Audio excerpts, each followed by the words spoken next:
বুঝতে পেরেছো তো?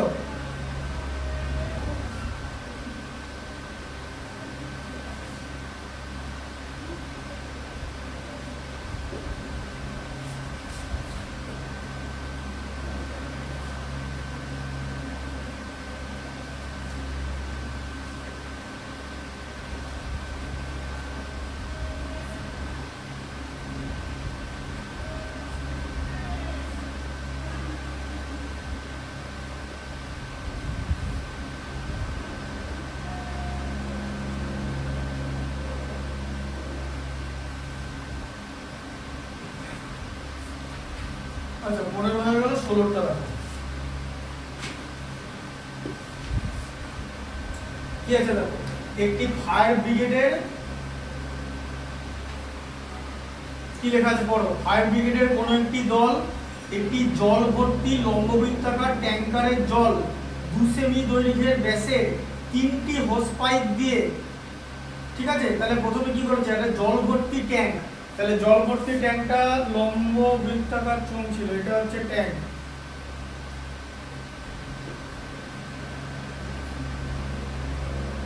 ঠিক আছে?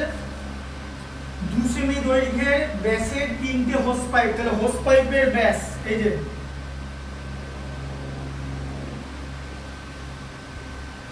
ধীরে ধীরে করতে হবে। হোস পাইপের ব্যাস কত, 2 সেন্টিমিটার, তো হ্যাঁ 2 সেমি দৈর্ঘ্যের হোস পাইপের ব্যাস, তাহলে হোস পাইপের ব্যাসার্ধ কত, 2/2 মানে 1 সেন্টিমিটার হচ্ছে ব্যাসার্ধ, ঠিক আছে? আচ্ছা, দিয়ে মিনিটে 420 মিটার বেগে জল ঢেলে, এই যে মিনিটে 420 মিটার বলেছে, দেখেছো? হ্যাঁ, হোস পাইপটাতে এরকম একটা পাইপ হবে, সরু লম্বা পাইপ, হ্যাঁ তাই তো, এরকম পাইপ হবে। তো এই মিনিটে যত বেগ বলবে না, মিনিটে এত মিটার বেগে জল বেরোচ্ছে, মিনিট সেটাই হচ্ছে উচ্চতা, বোঝা গেল? মিনিটে যত, এরকম একটা অঙ্ক আগেও আছে, ঠিক আছে? ওটা ভিডিওতে দেখে নেবে, তাহলে বুঝতে পারবে। মিনিটে যত জল বের করছে ওটাকে হচ্ছে উচ্চতা, ঠিক আছে? তাহলে এখানে উচ্চতা কত, মিনিটে কত বার করছে তোমার 420 মিটার বেগে জল, এই যে মিনিটে যত বার করবে সেটাই উচ্চতা, এই যে 420 মিটার, এখানে 0 ইউনিট আছে মানে সেন্টিমিটার করতে হবে, 420 ইন্টু 100 তার মানে সেন্টিমিটার, মানে 42,000 সেন্টিমিটার, ঠিক আছে? এটা হচ্ছে উচ্চতা, বোঝা গেল? আচ্ছা, এবার তাহলে বেগে ঢেলে 40 মিনিটে আগুন নেভালো, ঠিক আছে? আচ্ছা, বলেছে ট্যাঙ্কারটির ব্যাসের দৈর্ঘ্য 2.8 মিটার, ট্যাঙ্কার, এই যে ট্যাঙ্কার বলছে ট্যাঙ্কারের ব্যাস, তাহলে ব্যাস বলেছে, ব্যাস মানে বড় হাতের আর, ট্যাঙ্কারের ব্যাসের দৈর্ঘ্য কত বলেছে, 2.8 মিটার, এই যে 2.8 মিটার, তাই তো? তাহলে ট্যাঙ্কারের ব্যাসার্ধ কত, 2.8 কে 2 দিয়ে ভাগ করতে হবে মানে 1.4 মিটার। আচ্ছা, এবার এটাকেও তোমাকে 1.4 কে 100 দিয়ে গুণ করে সেন্টিমিটার মানে 140 সেন্টিমিটার করতে হবে, ঠিক আছে? বোঝা গেল? হ্যাঁ, ট্যাঙ্কের ব্যাসার্ধ বলে দিল। আচ্ছা, আর কি বলেছে, ট্যাঙ্কের উচ্চতা বলে দিয়েছে 6 মিটার, তাই তো? দৈর্ঘ্য 6 মিটার বলেছে, মানে উচ্চতা মানে ট্যাঙ্কের এইচ কত বলেছে, 6 মিটার, তার মানে কত হলো 6 ইন্টু 100 সেন্টিমিটার, মানে উচ্চতা 600 সেন্টিমিটার বলে দিল, বোঝা গেল? হ্যাঁ। আচ্ছা, এবার পাইপ, এবার এখান থেকে ট্যাঙ্কের ভেতরে পাইপ 3টে পাইপ বুঝেছে, তাই তো? দিয়ে সেখান থেকে জল বেরিয়ে ওখানে আগুন নিভিয়েছে, তাহলে কত জল বার করেছে, তার মানে আয়তন বার করতে হবে, ঠিক আছে? হ্যাঁ, তাহলে এক একটা পাইপের আয়তন বার করতে হবে, বোঝা গেল? ইন্টু 3 হবে। আচ্ছা, তাহলে মোট জল বের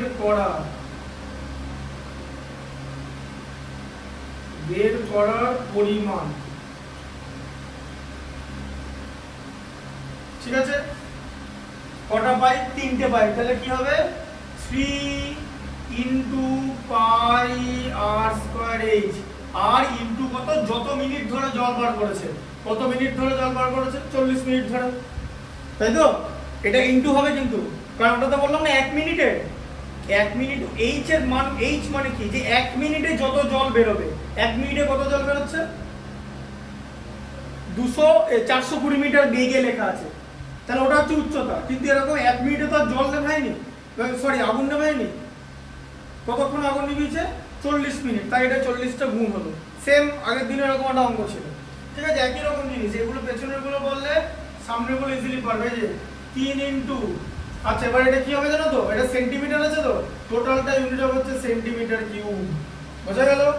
আচ্ছা তাহলে পাই এর মান কত 22/7, আর এর মান কত, আর এর মান এখানে কত 1, দেখেছো আর এর মানে যে ব্যাসার্ধ হচ্ছে আর এর মান 1, তাহলে আর স্কয়ারের মানও একই হবে, আর এইচ এর মান হচ্ছে 42,000, ঠিক আছে, তার সঙ্গে 40। আচ্ছা তাহলে এবার কি হবে, 3 ইন্টু 22 হচ্ছে 66, ইন্টু এই 40টা আগে লিখে নাও, আর এই নিচে 7 আছে, ওপরে 42,000, তাহলে 42কে 7 দিয়ে ভাগ করলে 6,000, তাই তো, সেন্টিমিটার কিউব। তাহলে কত হলো, 66কে 4 দিয়ে গুণ করলে কত হয়, 4 7 260, 240, 4 6 24, মানে 264, তাহলে 264 ইন্টু 6,000, ঠিক আছে, এত হলো, বোঝা গেল?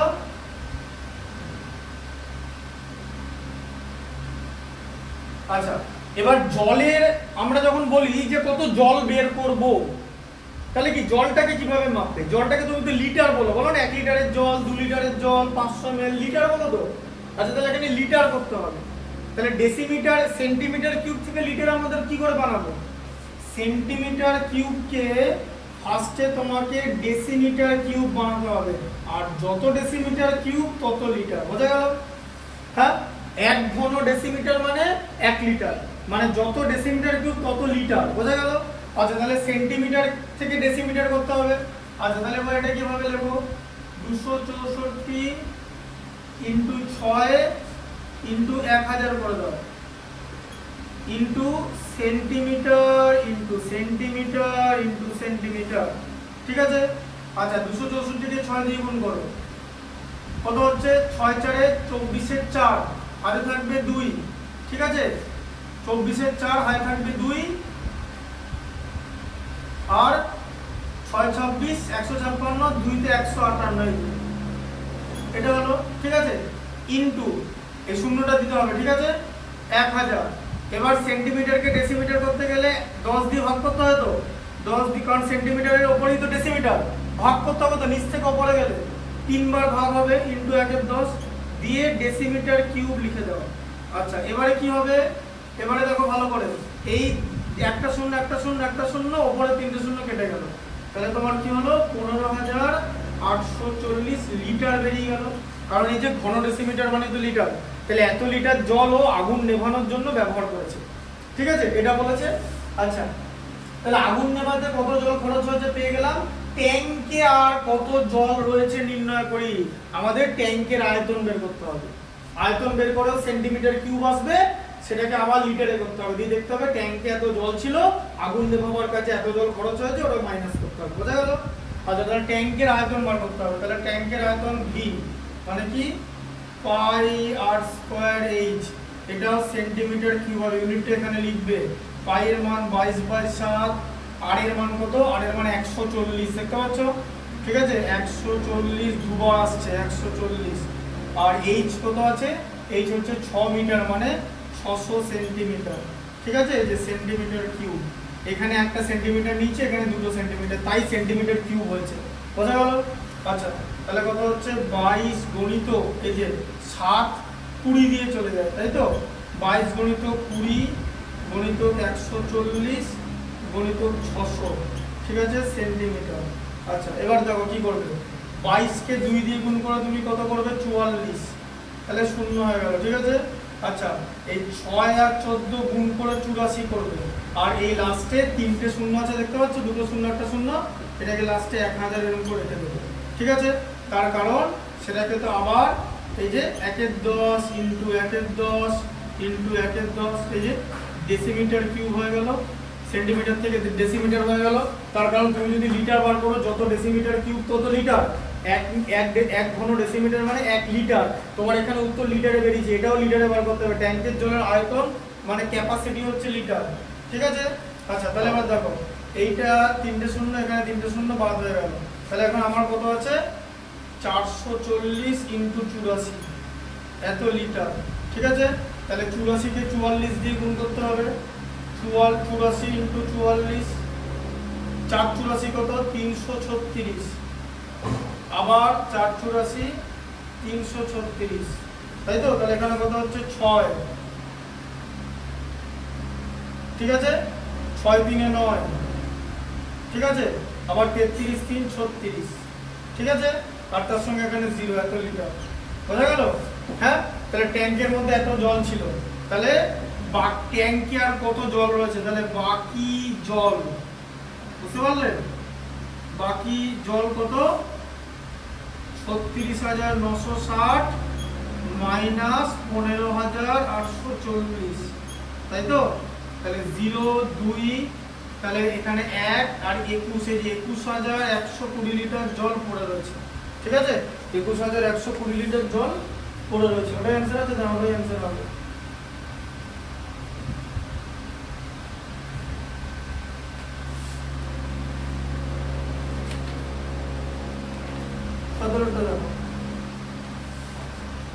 আচ্ছা একটা কাজ করো তো, তুমি 5-এরটা দেখিয়ে দিই। বলো 20 বাজেটটা কি আছে।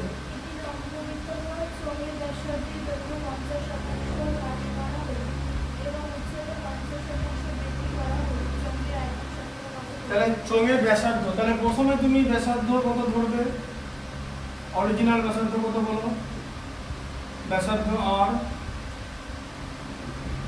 উচ্চতা হচ্ছে h, তাহলে আয়তন বলেছে পাই আর স্কয়ার, যেটা যে প্রথমে ছিল, ঠিক আছে। আচ্ছা তাহলে নতুন ব্যাসার্ধ কত, ব্যাসার্ধ 50% হ্রাস করা হয়েছে বলেছে তো। হ্যাঁ, 50% হ্রাস করা মানে কি, হাফ হয়ে যাবো, হ্যাঁ না না, তাই তো। তাহলে কত হবে, যে 50% হ্রাস করা হচ্ছে মানে r ইন্টু 50/100, তাই তো। 50% মানে তাহলে এখানে কত, r/2 হয়ে গেল, তাই তো। আর উচ্চতা 50% বাড়ানো হয়েছে, মানে h আগে থেকেই ছিল, বাড়ানো মানে 100 প্লাস 50 করা, নিচে 100 থাকবে, এটাকে বাড়ানো বলে, জানো তো। বৃদ্ধি হলে প্লাস হয়। এই 50টা করতে গেলে জানো, 50% কমানো যখন থেকে আসেনি, 50 কমিয়ে দেওয়া মানে কি, 100 মাইনাস 50 করো তো, 100 মাইনাস 50 করলে 50, এখান থেকে এসছে, ঠিক আছে। বুঝতে পারলে, এই লাইনটার আগের লাইনটা ছিল এইটা, যে r ইন্টু 100 মাইনাস 50/100, সেখান থেকে এই লাইনটা আসছে, ঠিক আছে। তাহলে এটা কত হলো, h ইন্টু 150/100, ঠিক আছে। h ইন্টু 50 দিয়ে ভাগ করলে 3, 50 দিয়ে ভাগ করলে 2, তাহলে কত, 3h/2, ঠিক আছে, বোঝা গেল। তাহলে এখন নতুন ভলিউম কত, সেই ভলিউমের ফর্মুলা তো তাই হবে, আয়তন পাই আর স্কয়ার h হবে। তাহলে পাই, আর এর মান এখন চেঞ্জ হয়ে গেছে, আর এর জায়গায় r/2 হয়ে গেছে, তাই তো। হ্যাঁ, আর h এর জায়গায় হয়ে গেছে 3h/2, বুঝলে, হ্যাঁ, তাই তো। তাহলে কত হবে এটা, পাই r/4 ইন্টু 3h/2, তাহলে কত, 3 পাই r² h/8, তাই তো। হ্যাঁ, বুঝতে পারলে। তাহলে কি হয়ে যাবে,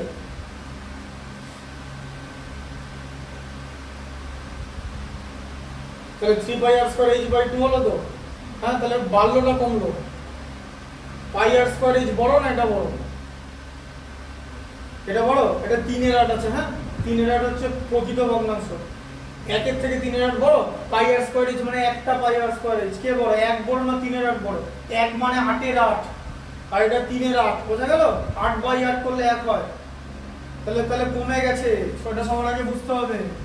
পাই r² h গ্রেটার দেন 3 পাই r² h/8, ঠিক আছে।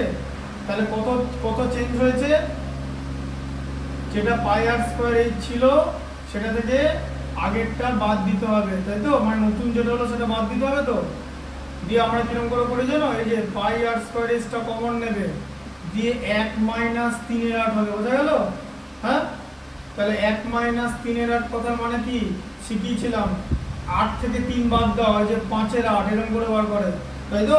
হ্যাঁ, বুঝতে পারলে? 1 মাইনাস যা কিছু হর থেকে লবটা বাদ দিয়ে দেবে, দিয়ে নিচে হর যেরকম থাকে সেরকম। যদি এরকম একটা ভগ্নাংশ বলে যে 1 মাইনাস 79/93, তাহলে কি করবে? উত্তর হচ্ছে 93 হর থাকবে, এই 93 থেকে 79 বাদ দিয়ে 14 হবে, এরকম করে হয়, বুঝা গেল? এটাও তো এরকম করে হলো, ঠিক আছে? তাহলে কি হলো এখানে 5 পাই আর স্কয়ার এইচ বাই 8 এতটা কমেছে, ঠিক আছে? কমেছে, এতটা আয়তন কমেছে, ঠিক আছে? আয়তনের পরিবর্তন দিয়েছে, তাই তো? শতকরা কত পরিবর্তন হচ্ছে, তাহলে আয়তন কমেছে। শতকরা বার করতে গেলে কি করি, যেখান থেকে কমেছে সেটা নিচে দিয়ে দিই, আর যতটা কমেছে সেটা উপরে দিয়ে দিই। তাহলে এখানে লিখতে হবে শতকরা পরিবর্তন।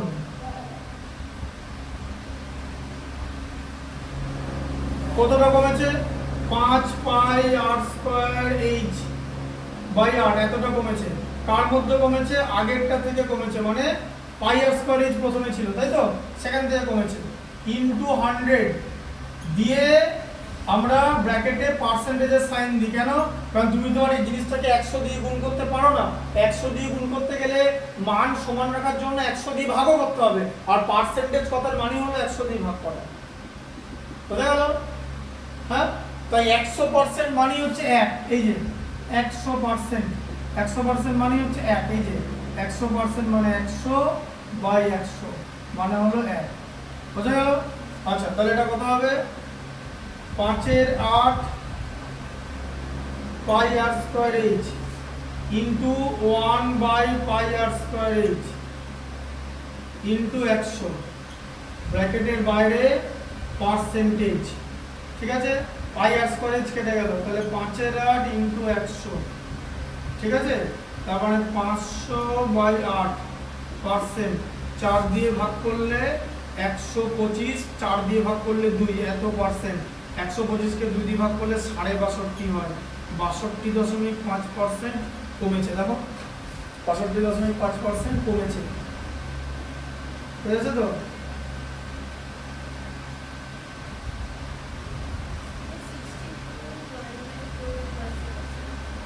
মানে কি? 62 মানে 62, জানো তো? তাহলে বাংলা পড়ো, বাংলা পড়ো। 62 না করে 62 বলো, ভালো লাগবে শুনতে। তাই লেখা আছে তো 1/2 মানে হাফ, জানো তো? বুঝতে পেরেছো?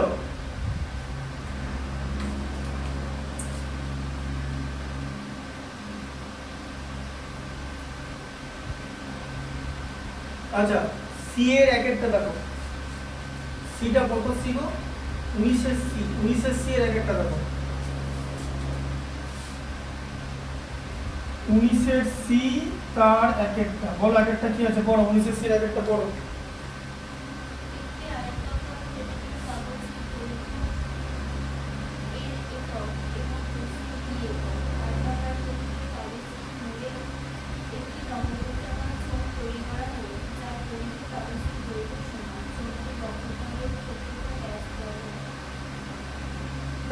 আয়তাকার কাগজের দৈর্ঘ্য এল একক আর প্রস্থ বি একক, তাহলে দৈর্ঘ্য এল একক, এই যে আয়তাকার কাগজ, এই যে, ঠিক আছে? এটা কাগজ, ঠিক আছে? আর এটা হচ্ছে ধরো এই কাগজে গাঁজা পাতা দিয়ে এরকম গাঁজার মতো মোড়া হয়, যেরকম সে সিগারেট খায় না, সিগারেটের ভেতরে গাঁজা ঢুকিয়ে খায়, তাদের মধ্যে এরকম একটা এটা লাগবে, যেটাকে এরকম পাকাবে তো, রোল করবে, সেরকম জিনিস, ঠিক আছে? হ্যাঁ, তাহলে এই যে এল দেখতে পাচ্ছ, ঠিক আছে? তাহলে আমার এই জিনিসটাকে যেরকম করে গোল করা, রোল করা হলো, হ্যাঁ? তাহলে এলটা এরকম রোল করা হলো তো, এই রোল করা জিনিসটাকে তো বৃত্তের পরিধি বলে, মানে 2 পাই আর, তাহলে 2 পাই আর ইকুয়াল টু হচ্ছে এল, মানে বৃত্তের পরিধিটা, এই পরিধিটা হয়ে যাবে এই আয়তাকার ক্ষেত্রে দৈর্ঘ্যটা, তাই তো? হ্যাঁ, আর এই যে আর যেটা আছে, আর হয়ে যাবে হচ্ছে উচ্চতাটা, বোঝা গেল? এর তো একটা উচ্চতা লাগবে, হ্যাঁ? এইচ হয়ে যাবে আর, বুঝলো আমাদের? হ্যাঁ, কারণ আর এই জায়গাটা উচ্চতা হয়ে যাবে, ঠিক আছে, বুঝতে পারলে?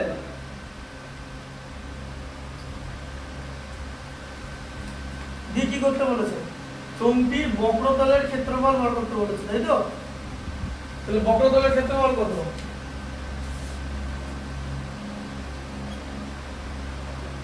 2 পাই আর h তো, হ্যাঁ? তাহলে কি হয়ে যাবে বলো?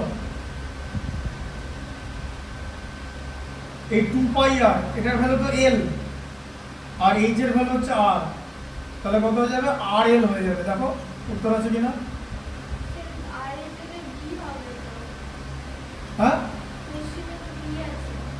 কোশ্চেনে b, rl b, b কোথা থেকে লেখা হয়?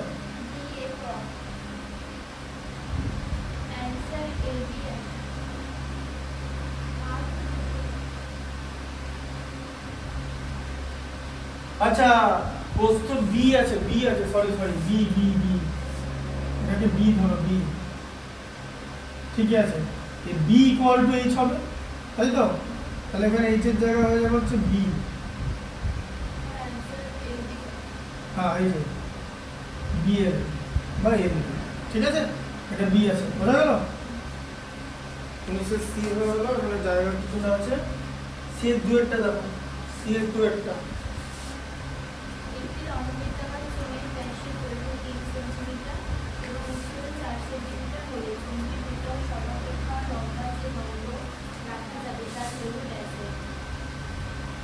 একটি লম্ববৃত্তাকার চোঙের ব্যাসের দৈর্ঘ্য হচ্ছে 3 সেন্টিমিটার, ব্যাসের দৈর্ঘ্য, ঠিক আছে? আর উচ্চতা, হ্যাঁ, তাহলে ব্যাসের দৈর্ঘ্য। তাহলে দেখো একটা লম্ববৃত্তাকার চোঙ এরকম,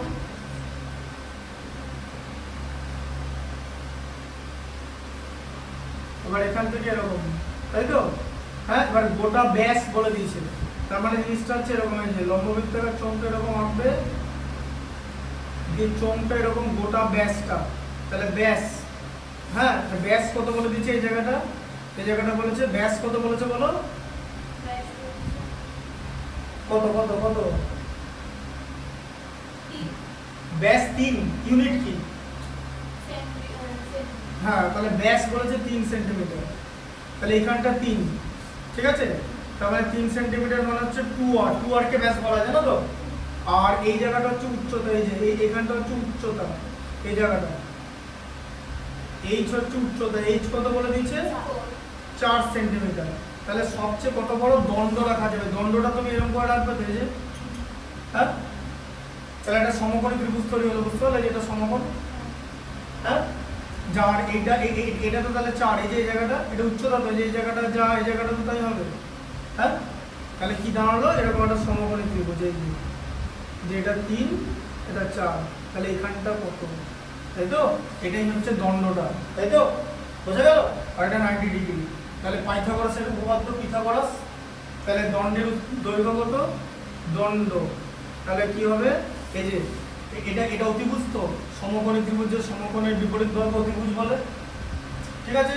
তাহলে এখানে কি? অতিভুজের স্কয়ার, তাহলে অতিভুজের স্কয়ার, অতিভুজের স্কয়ার কত? ইকুয়াল টু ভূমি স্কয়ার প্লাস লম্ব স্কয়ার, এই যে বাকি দুটো বাহু স্কয়ার, বুঝতে পারছো? পিথাগোরাসের উপপাদ্য। এরপরে পড়াবো 3 স্কয়ার 9, 4 স্কয়ার হচ্ছে 16, তাহলে কত? 25, দণ্ড স্কয়ার ইকুয়াল টু, তাহলে যে দণ্ডটা রাখা যাবে, দণ্ড কত? √25, মানে 5 সেন্টিমিটার। সবচেয়ে বড় যে দণ্ড রাখা যাবে সেটা হচ্ছে 5 সেন্টিমিটার, ঠিক আছে? বোঝা গেল? তাহলে C12 হয়ে গেল, তাই তো? আর 3 তে কি আছে? আয়তন এবং বক্রতলের ক্ষেত্রফলের সাংখ্যমান সমান, তাহলে আয়তন আর বক্রতলের ক্ষেত্রফল সমান বলেছে, সাংখ্যমান। আচ্ছা, C এর 3 একটা, তাহলে আয়তনের ফর্মুলা হচ্ছে পাই আর স্কয়ার h, আর বক্রতলের ক্ষেত্রফল হচ্ছে 2 পাই আর h, এটা সমান, ঠিক আছে? বোঝা গেল? হ্যাঁ, তাই তো? তাহলে কি করতে বলেছে? সমান হলে চোঙটির ব্যাস কত বার করতে বলেছে, তাই তো? এই দেখো, এটা সমান তো, হ্যাঁ? এখান থেকে তুমি কি পাচ্ছ দেখো, এই যে ছেড়ে দাও, তাহলে pi R square equal to 2 pi R, তাই তো? আচ্ছা, পাই পাই কেটে দাও, R square equal to 2r, R square minus 2r equal to 0, R common নিলে আর মাইনাস 2 ইকুয়াল টু 0, তাই তো? তাহলে আর ইকুয়াল টু 0 বা R minus 2 equal to 0, R minus 2 equal to 0 হলে আর ইকুয়াল টু 2 হবে, তাই তো? তাহলে ব্যাসার্ধ 2, ব্যাস বার করতে বলেছে তো, তাহলে ব্যাস হচ্ছে 2r, 2r কত হবে 4, 4 একক। আচ্ছা তো आंसर বোঝা গেল? কনসেপ্টটা বুঝতে পারলে কিরকম করে জিনিসটা করলো? ফর্মুলাগুলো সংখ্যমান সমান নিউমেরিক্যাল ভ্যালু সমান করে দিয়েছে, ফর্মুলাটাই কল করতে হবে, দিয়ে জিনিসটা করতে হবে। আর ফর্মুলা এখানে একটা এক্সট্রা আর আছে, এখানে একটা আর এখানে দুটো আর আছে, ওই জন্যই আরটা পেয়ে যাবে একটা এক্সট্রা আর। কারণ সমীকরণ তোমার শেষ করতে গেলে কিছু একটা ভ্যারিয়েবল তো তোমার বাকি থাকতে হবে, কিছু বেঁচে না থাকলে তো হবে না। বোঝা গেল জিনিসটা? ঠিক আছে, আজকে বন্ধু থাকুক।